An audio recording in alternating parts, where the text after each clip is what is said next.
सबसे पहले आज गांधीनगर के साणंद में अमित शाह का शक्ति प्रदर्शन। शहर में 14 घंटे करेंगे चुनाव प्रचार। कल दाखिल करेंगे नामांकन पत्र।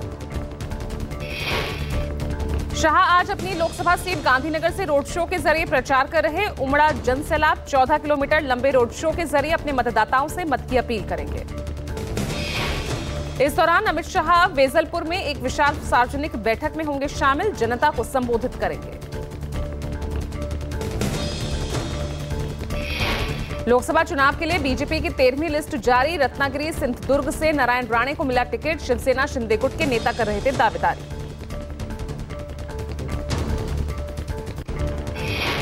रत्नागिरी सिंधुदुर्ग सीट पर एनडीए में खींचतान हुई खत्म। उदय सामंत के भाई किरण सामंत लड़ना चाह रहे थे चुनाव। कांग्रेस ने राहुल गांधी का एक वीडियो जारी किया जिसमें राहुल ने कहा यह आम चुनाव नहीं है बल्कि संविधान और लोकतंत्र को बचाने का चुनाव है। चुनाव आम चुनाव नहीं है, ये लोकतंत्र और संविधान को बचाने का चुनाव है। और इस चुनाव में कांग्रेस पार्टी के कार्यकर्ता जो हमारे बब्बर शेर हैं, उनका कांग्रेस के मैनिफेस्टो को लेकर राहुल ने कहा कांग्रेस का मैनिफेस्टो एक बेहतरीन मैनिफेस्टो है। कांग्रेस की सोच और विचारधारा आपके अंदर है, आपकी रगों में है।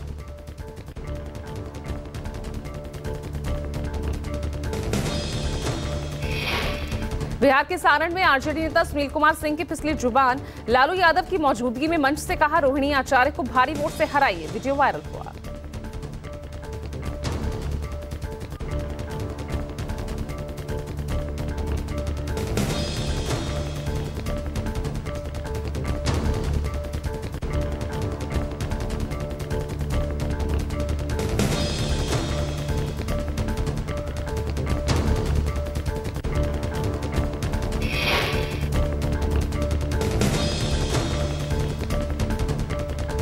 केरल में कांग्रेस नेता राहुल गांधी की 3 जनसभा अब से थोड़ी ही देर में कन्नूर में भरेंगे हुंकार। 2:45 बजे पलक्कड़ और 3:30 बजे कोट्टायम में चुनावी सभा करेंगे।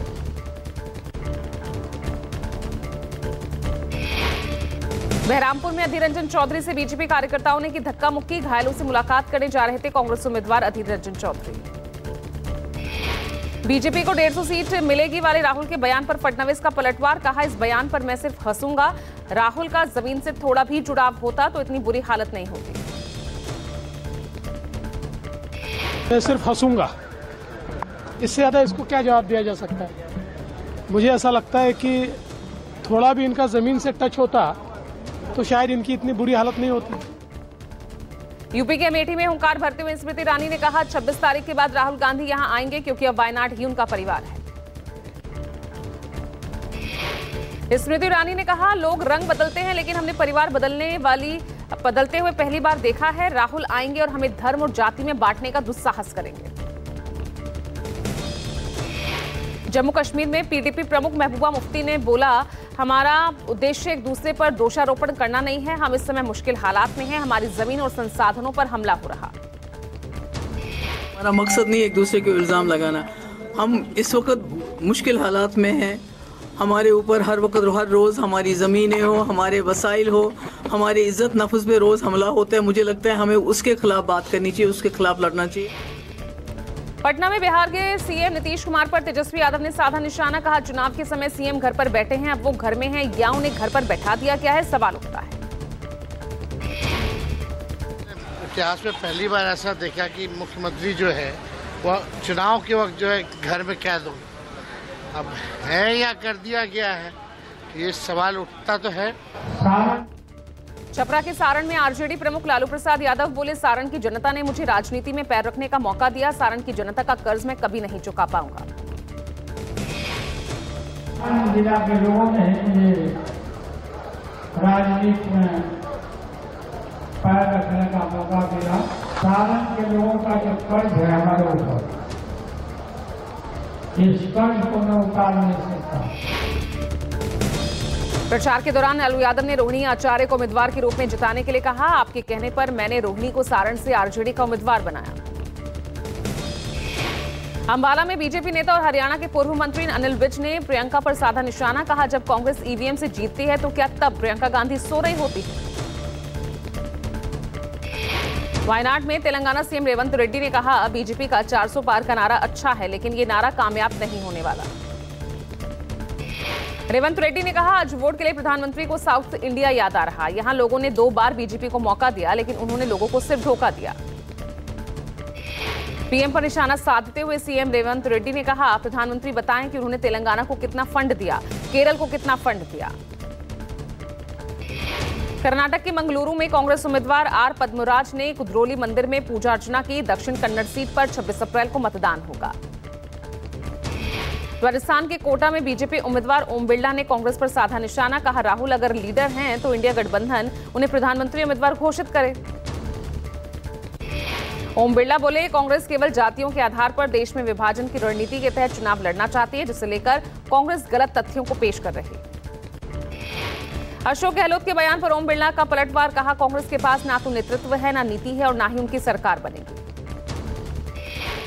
देश प्रदेश जानता है जी, कांग्रेस के पास न नेतृत्व है, न नीति है। बीजेपी उम्मीदवार ओम बिरला ने कहा, पीएम को लेकर देश और प्रदेश की जनता को अति विश्वास है और आज पीएम जैसा मजबूत नेतृत्व, ईमानदार, देश के प्रति समर्पित नेता कोई नहीं है।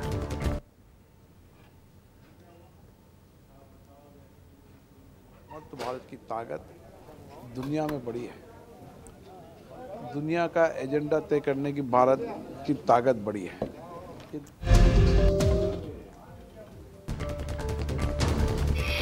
अधीर रंजन चौधरी का बीजेपी पर आरोप। मुर्शिदाबाद मेडिकल कॉलेज में घायलों से मुलाकात करने जाने के दौरान बीजेपी के लोगों ने उनके साथ धक्का मुक्की की और मुलाकात करने से रोका। तृणमूल कांग्रेस ने जारी किया अपना घोषणा पत्र। 10 मुफ्त सिलेंडर देने का वादा, साथ ही सीए लागू नहीं होने देने का भी दावा किया। ममता ने कहा, हमारा स्टैंड है कि बंगाल में सीए लागू नहीं होगा, एनआरसी और समान नागरिक संहिता भी लागू नहीं होने देंगे।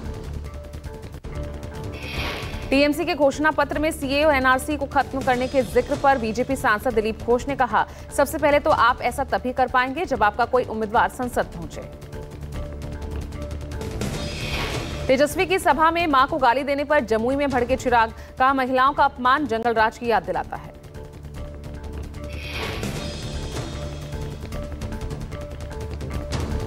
चिराग पासवान ने कहा, किसी की मां बहन को सरेआम गाली देना महिलाओं का अपमान है। जो लोग महिलाओं का ही सम्मान नहीं करते वो अपने क्षेत्र की रक्षा क्या कर पाएंगे।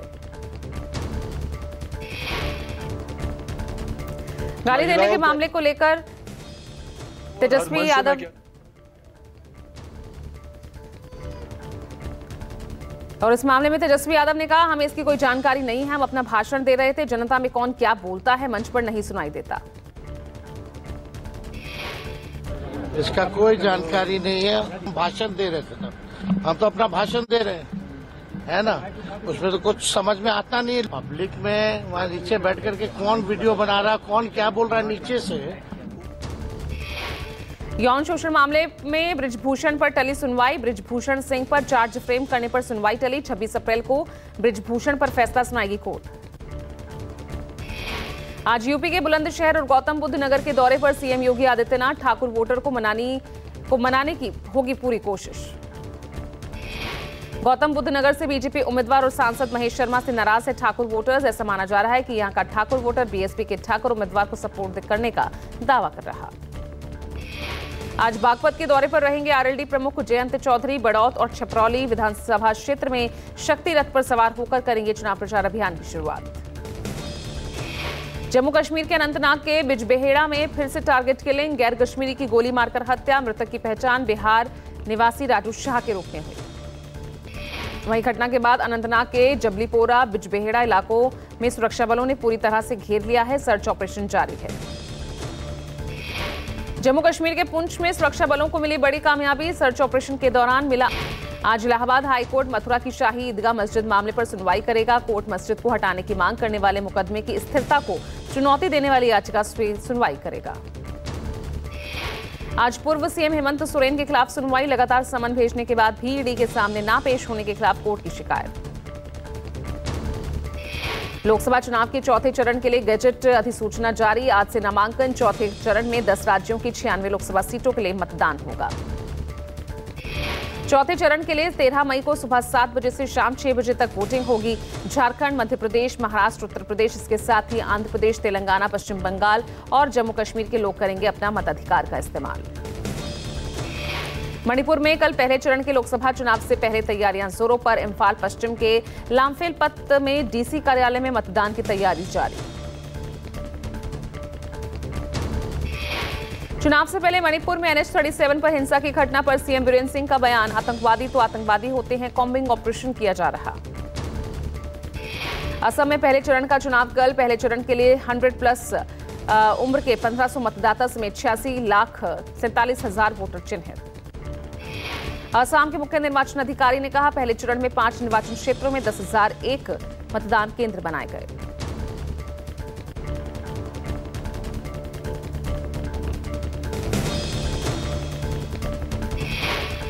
मुरादाबाद में 1728 बूथ में 205 बूथ अति संवेदनशील, उन पर CPMF की तैनाती की गई। हरिद्वार जिला निर्वाचन अधिकारी के मुताबिक चुनाव के लिए आज शाम तक 1714 पोलिंग पार्टियां अपने गंतव्य तक पहुंचेगी। आप विधायक अमानतुल्लाह खान आज ईडी के सामने हुए पेश। इससे पहले सुप्रीम कोर्ट ने अमानतुल्लाह खान की अग्रिम जमानत याचिका को खारिज कर दिया था। कोर्ट ने कहा कि अगर ईडी के पास गिरफ्तारी के लायक सबूत है तो गिरफ्तारी हो सकती है। आपको बता दें, अमानतुल्लाह खान पर उनकी अध्यक्षता में दिल्ली वक्फ बोर्ड में कथित अनियमितताओं से संबंधित मनी लॉन्ड्रिंग का आरोप है। आज दिल्ली के पूर्व डिप्टी सीएम मनीष सिसोदिया की न्यायिक हिरासत भी खत्म हो रही है। मामले पर राउस एवेन्यू कोर्ट में होगी सुनवाई। आज ईवीएम वीवीपैट की 100% मिलान वाली अर्जी पर भी सुप्रीम कोर्ट में सुनवाई। महाराष्ट्र के शिरूर लोकसभा से महाविकास अघाड़ी के प्रत्याशी अमोल कोल्हे भरेंगे नामांकन। वहीं महाराष्ट्र में ही महाविकास अघाड़ी को बड़ा झटका। कांग्रेस के विशाल पाटिल ने सांगली से निर्दलीय प्रत्याशी के रूप में लड़ने का ऐलान किया। महाराष्ट्र के सबसे हाई प्रोफाइल बारामती सीट पर लोकसभा चुनाव में ननद भाभी के बीच मुकाबला। लोकसभा चुनाव के लिए बारामती से पर्चा भरने से पहले सुप्रिया सुले ने कहा, यह विचारों की लड़ाई है। नामांकन से पहले बारामती से एनसीपी उम्मीदवार सुमित्रा पवार अजित पवार के साथ पहुंची गणपति मंदिर। एनडीए के उम्मीदवार उदयन राजे आज सतारा से दोपहर 1 बजे करेंगे नामांकन दाखिल। सांगली सीट से शिवसेना यूबीटी उम्मीदवार चंद्रहार पाटिल भरेंगे नामांकन।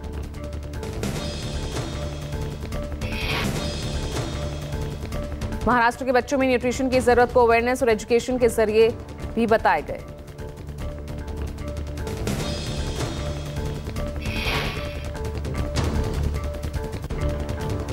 दिल्ली में अनिल कपूर ने यूटीएल सोलर प्रोडक्ट लॉन्च के साथ ही यूटीएल सोलर अवार्ड से लोगों को सम्मानित किया। अवार्ड सेरेमनी के दौरान अनिल कपूर की मौजूदगी, फेमस सिंगर और डांस ग्रुप की परफॉर्मेंस ने समा बांध दिया।